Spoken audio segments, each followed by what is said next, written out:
আমি যদি তোমাদেরকে বলি আমাদের দুর্গাপুর থেকে মাত্র 150 কিলোমিটার দূরে যেখানে এত বড় বিশাল বড় একটা ঝর্ণা, তার সাথে এত সুন্দর রাস্তা, পুরো সবুজে ঘেরা এত সুন্দর ভিউ পয়েন্ট, তো তোমরা যাবে না কেন? Hello everyone, welcome back to R GS জানি। আমি হচ্ছি সেই ছেলে যে বন্ধুদের সাথে ট্রাভেলিংয়ে প্ল্যান তো করে কিন্তু তার সাথে সাথে লাস্ট টাইমে ক্যান্সেলও করে দেয়।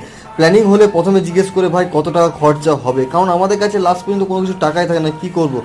তা বলে কি ঘুরবো না, ঘুরতে তো হবে। তাই নিজে এখন ঘুরছি, আর কত কম খরচার মধ্যে কিভাবে ঘুরতে হয় সেই সব ইনফরমেশন আমি আমার ভিডিওতে দিই। তো আমি এখন যে জায়গাটাতে এসেছি এটা সত্যি খুবই সুন্দর জায়গা, পুরুলিয়ার অযোধ্যা পাহাড়। এতটাই সুন্দর, এতটাই অপূর্ব সুন্দর, নিজের চোখে না দেখলে বুঝতে পারবে না। তাই আমার কথা শুনে প্লিজ একবার যাও ঘুরে আসতে। এখানে যেতে গেলে ট্রেনেও যেতে পারো, বাসেও যেতে পারো, কিন্তু পাহাড়ে ঘুরতে গেলে হয়তো তোমাদেরকে 4 চাকা বুক করতে হবে, নাহলে বাইকে যেতে হবে। আমরা বাইক, আর বাইক হচ্ছে সব থেকে বেস্ট এখানে ঘোরার জন্য। তোমরা ভাবছো বাইক অনেক খরচ হবে, না, এতটাই কম খরচ হবে যেটা তোমরাও অ্যাফোর্ড করতে পারবে।